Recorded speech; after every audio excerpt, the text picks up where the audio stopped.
नमस्कार, मैं Vivek Kumar, director IBS consulting, आपके साथ thequalityschool.com की हिंदी क्लासेस में। दोस्तों, पिछले सेशंस में हमने बात की 3M के बारे में, मुदा, मुरा और मुरी। 3M जो कि बेसिस है टोयोटा प्रोडक्शन सिस्टम का, लीन मैन्युफैक्चरिंग का बेसिस है 3M। दोस्तों, आज हम बात करेंगे 8 QC टूल्स की, 7 QC टूल्स की, 7 बेसिक QC टूल्स की। इन्हीं को 7 प्रॉब्लम सॉल्विंग टूल्स भी कहा जाता है, जो कि आपके सामने ये रहे। मैं ये चाहूंगा कि मैं ये एक एक के विस्तार में जाने से पहले आपको एक एक्रोनम दूं, ऐसा एक्रोनम दूं जिससे कि आपको ये याद हो जाए। कभी भी आपसे कोई बात करने जाए तो आपके दिमाग में, आपके मस्तिष्क में एक पिक्चर आ जाए कि हाँ, ये 7 QC टूल्स हैं, ऐसे ऐसे इनको प्रयोग किया जाता है, इन जगहों पर इनका इस्तेमाल किया जाता है और ऐसे इनका फायदा होता है। तो आप इस एक्रोनम को CCC, H, SP और फ्लो को याद रखें। CCC, H, SP और flow. C cause and effect diagram, C checklist, C control charts, H histograms, S scatter diagram, P Pareto analysis और फ्लो प्रोसेस फ्लो चार्ट्स। दोस्तों, अगर आपने ये CCC, H, SP और फ्लो ये एक्रोनिम रट लिया तो आपको ये भुलाए नहीं भूलेंगे। सपने में भी आपसे कोई पूछेगा नींद से जगाकर तो आप बोलोगे CCC, H, SP और फ्लो। CCC क्या हुआ आपको मालूम है, C cause and effect diagram, दूसरा C चेक शीट, तीसरा C control chart, H histogram, S scatter diagram, P Pareto analysis और फ्लो प्रोसेस फ्लो डायग्राम्स। आइए अब इनकी बात विस्तार से करें। दोस्तों, मैं जब भी आपको बोलूंगा कि ये पहला C है, उसके साथ एक शब्द और आपको याद रखना है। पहला C हमारा क्या है, cause and effect diagram. Cause and effect diagram को ही फिशबोन डायग्राम कहते हैं, याद रखें। कॉज एंड इफेक्ट डायग्राम को ही फिशबोन डायग्राम कहते हैं। क्यों कहते हैं फिशबोन डायग्राम, याद रखेंगे ना। हर के साथ में एक शब्द आपको रखना है, cause and effect diagram, fishbone. नींद में भी कोई जगाए बोले कॉज एंड इफेक्ट डायग्राम, आप उसको पूरा करेंगे फिशबोन। ये है फिशबोन डायग्राम। फिशबोन क्यों कहते हैं, मछली जैसी शक्ल लग रही है इसकी, तो ये प्रॉब्लम है। और ये फिशबोन डायग्राम हमें ऐसे तरीके बताता है कि इसके जो प्रोबेबल कॉज है, संभावित कॉज है इस समस्या के, मेरे शब्दों पर ध्यान दीजिए, प्रोबेबल कॉज। अभी हम रूट कॉज या एक्चुअल कॉज की बात नहीं कर पा रहे हैं। ब्रेन स्टॉर्मिंग के समय जब हम समस्या को एक्सप्लोर कर रहे हैं तो हमारे पास ये 6 नजरिए होते हैं जिनके के आधार पर हम इसके प्रोबेबल कॉजेस को आइडेंटिफाई करते हैं। क्या क्या है, man, machine, material, method, measurement and mother nature, जिसे इन्वायरमेंट भी कहते हैं। इसका देखिए भैया उदाहरण, वही chart, man, machine, material, method, measurement और मदर नेचर, इन्वायरमेंट। समस्या आपकी जो भी है आपने यहां पर लिखा।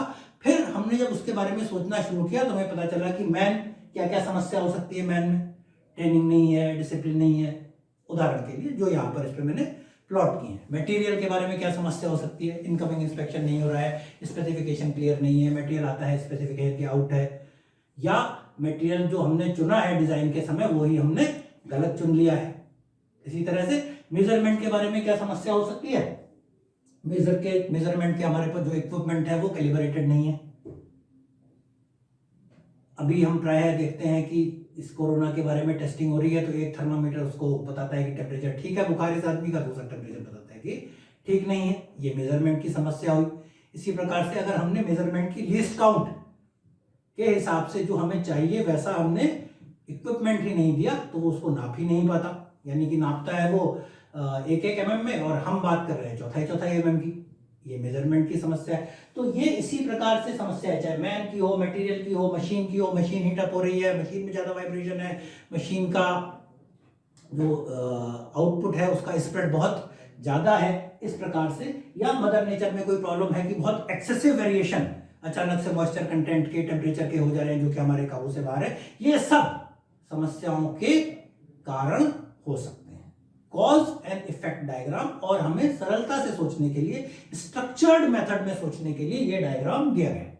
आप लोग बार बार समझ रहे होंगे, देख पा रहे होंगे कि हम जो भी टूल्स यहां पर सीख रहे हैं वो हमें एक स्ट्रक्चर्ड मेथड से सोचने की तरफ लेकर जाते हैं। तो हमने यहां पर fishbone diagram, cause and effect diagram, जिसे इशिकावा डायग्राम भी कहते हैं, इशिकावा साहब ने इसको इंट्रोड्यूस किया था इस वजह से, तो हम उसके प्रोबेबल कॉजेस को यहां पर आइडेंटिफाई करते हैं। पहले सी की बात कर लिया, क्या क्या है, सीसीसी, एच, एसपी और फ्लो, याद रखेंगे। पहले सी कॉज एंड इफेक्ट के साथ याद रखेंगे फिशबोन, और फिशबोन का हमने अभी जिक्र यहां पर किया। आइए दूसरा सी क्या है, चेक शीट्स, और इसके साथ आप एक शब्द याद रखेंगे, check check check data, check check check data. क्यों मैं ये आपको ये शब्द बता रहा हूं, ये आपको याद दिलाता रहेगा कि जब हम चेक शीट्स की बात करते हैं तो उसमें चेक चेक चेक डाटा की बात आएगी। तो ये डाटा हमें देखना होगा, और चेक चेक चेक इसलिए कि मैं अभी आपको 3 उदाहरण बताऊंगा। कितने, चेक चेक चेक 3 बार है, तो मैं आपको 3 उदाहरण बताऊंगा जिससे आपको याद रह जाए।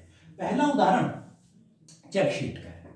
हम कभी भी जब बाजार जाते हैं हम एक लिस्ट बनाते हैं, चेक लिस्ट, आटा लाना है, दलिया लाना है, चीनी लानी है, तेल लाना है, वगैरह वगैरह वगैरह, ये चेक लिस्ट है। इसी तरह से जब हम किसी प्रॉब्लम को आइडेंटिफाई करने की बात कर रहे हैं, हम किसी प्रिवेंटिव मेंटेनेंस करने की बात कर रहे हैं, तो हम एक चेक लिस्ट बनाते हैं कि क्या ये काम ये काम ये काम ये काम हो गया या नहीं, या ये हमने ऑब्जर्वेशन लेने थे, ऑब्जर्वेशन हमने ले लिए या नहीं। ये चेकलिस्ट का पहला उदाहरण है। इसी तरह से और एक उदाहरण आपके इधर सामने आता है, वो है चेक शीट का, जब हम डेटा को कंपाइल कर रहे हैं एक जगह अपने सामने, उसको किसी शीट के रूप में ले रहे हैं। उदाहरण के रूप में आप देखें, यहां पर हमने कुछ डिफेक्ट की बात किया, लाइट डिफेक्टिव है, फास्टनर लूज हैं, स्क्रैचेस हैं, पार्ट्स मिसिंग आ रहे हैं, कॉन्टैक्टर्स डर्टी हैं। सोमवार को इसकी कितनी घटनाएं हुई, 1 2 3 4 5, इसकी कितनी, 1। सोमवार की सारी घटनाएं हमने यहां पर लिख ली, मंगलवार की घटनाएं हमने यहां पर लिख ली। ये एक चेक शीट है, टैली मार्क से हमने इस पर सारी मार्किंग कर ली है। और जब हम हफ्ते के आखिर में इसको देख पा रहे हैं तो संयोगवश इस उदाहरण में हम ये देख पा रहे हैं कि जो हमें सबसे बड़ी समस्या हफ्ते के शुरू में थी, हमने उस पर काम करते करते करते करते उसको लगभग खत्म कर डाला है। कुछ ऐसी समस्या है जो पहले भी थी, अभी भी है, चली आ रही है, उसका समाधान नहीं हो पा रहा। ये सब चेक लिस्ट से, चेक शीट से हमें समझ में आता है। तीसरा उदाहरण, चेक चेक चेक 3 बार है ना भाई। तीसरा उदाहरण देखें, उसका नाम है मीजल्स चार्ट। समस्या किस एरिया में है उसको पहचानने के लिए मीजल्स चार्ट काम आता है। ये देखें, एक उदाहरण के रूप में मैंने बता रखा है कि कोई अगर एक्सीडेंट हो रहा है फैक्ट्री में, हमने उसको आइडेंटिफाई किया और हमने यहां पर देखा कि भाई हेड इंजरीज पूरे महीने भर में हुई 4, आई इंजरीज हुई 3, हैंड इंजरीज हुई 6, पैर में चोट लगी 2 बार। तो वो समस्याएं किस एरिया में आ रही हैं वो मीजल्स चार्ट पे प्लॉट किया जाता है, और फिर हम वहां पे आइडेंटिफाई करते हैं कि कहां पर हमें काम शुरू करना है। उस एरिया जहां पर की स्थिति सबसे ज्यादा गंभीर है वहां जाकर स्थिति में सुधार करेंगे और वहां से आगे बढ़ेंगे। ये दूसरे सी की बात की, ठीक। एक्रोनिम क्या है, CCC H S P flow, याद रखिए। अगर भूल गए तो मेरी कोई गारंटी नहीं है भाई। देखो भाई, मैंने बता दिया है, याद रख के दिमाग में बिठा ले। अब जिम्मेदारी थोड़ी बहुत भैया आपको भी लेनी पड़ेगी। बताइए, सी सी सी एच एस पी और फ्लो, 2 सी की हमने बात कर ली। तीसरे सी की बात करते हैं, कंट्रोल चार्ट की बात। कंट्रोल चार्ट के साथ एक शब्द आप लोग जोड़कर रखें हमेशा, उसका नाम है कंट्रोल लिमिट्स और एक्स बार एंड आर। बहुत सरल है, कोई घबराने वाली बात नहीं, आप लोग इसमें बिल्कुल भी चिंता मत करिए। अगले 2 मिनट में आपको ऐसा लगने लगेगा कि शायद इससे सरल तो कोई बात ही नहीं थी। तीसरा सी क्या है? Control chart. कंट्रोल चार्ट है तो कंट्रोल लिमिट होंगी, कंट्रोल लिमिट होंगी तो अपर कंट्रोल लिमिट होगी और लोअर कंट्रोल लिमिट होगी।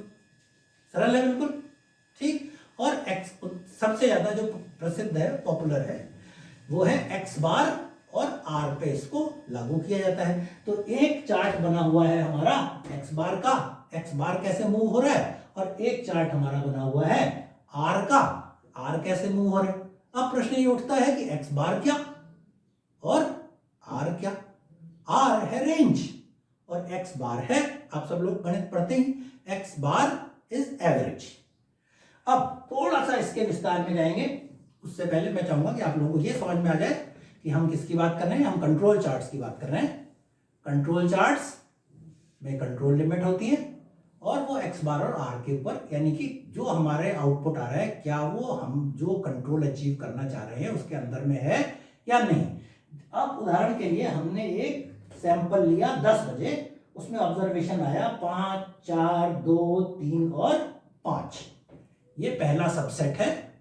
सुबह 10 बजे हमने ऑब्जर्वेशन लिया, इसका एवरेज आ गया, एक्स बार हो गया, इसकी रेंज हो गई, सबसे बड़ा क्या 5, सबसे छोटा क्या 2, तो 5 से लेकर 2 रेंज हो गई 3। इतना ज्यादा ये फैला हुआ है।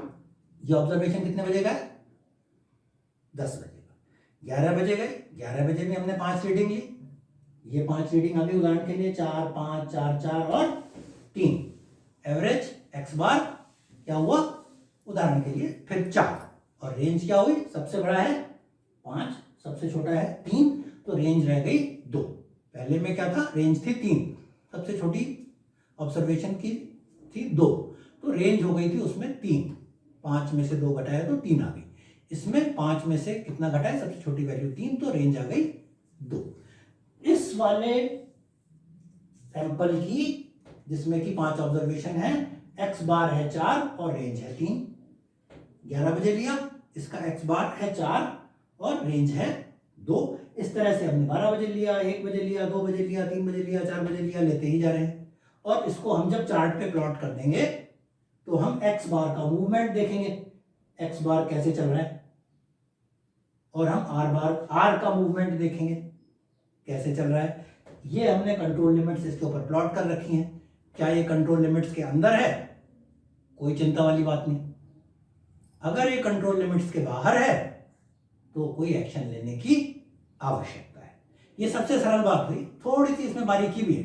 बारीकी ये है कि अगर ये बढ़ते जा रहा है, कंट्रोल लिमिट के अंदर रहते हुए भी बढ़ते जा रहा है, उदाहरण के लिए यहां से देखें तो ये किसी एक ट्रेंड की तरफ इशारा कर रहा है। अभी तो कोई चिंता वाली बात नहीं है, लेकिन ये घटते जा रहे, घटते जा रहे, घटते जा रहे, यानी कि कुछ ना कुछ गड़बड़ है। इससे पहले कि हालात हाथ से निकल जाएं, हमें उस पर गौर करने की आवश्यकता है। तो जो कंट्रोल चार्ट्स का एक्शन केवल उस समय स्टार्ट नहीं होगा जबकि वो डेटा कंट्रोल लिमिट से बाहर निकल जाएगा। अगर उसमें कोई ट्रेंड दिखाई दे रहा है, उसमें कोई पैटर्न दिखाई दे रहा है, तो हमें उसे भी समझने की आवश्यकता उतनी ही है।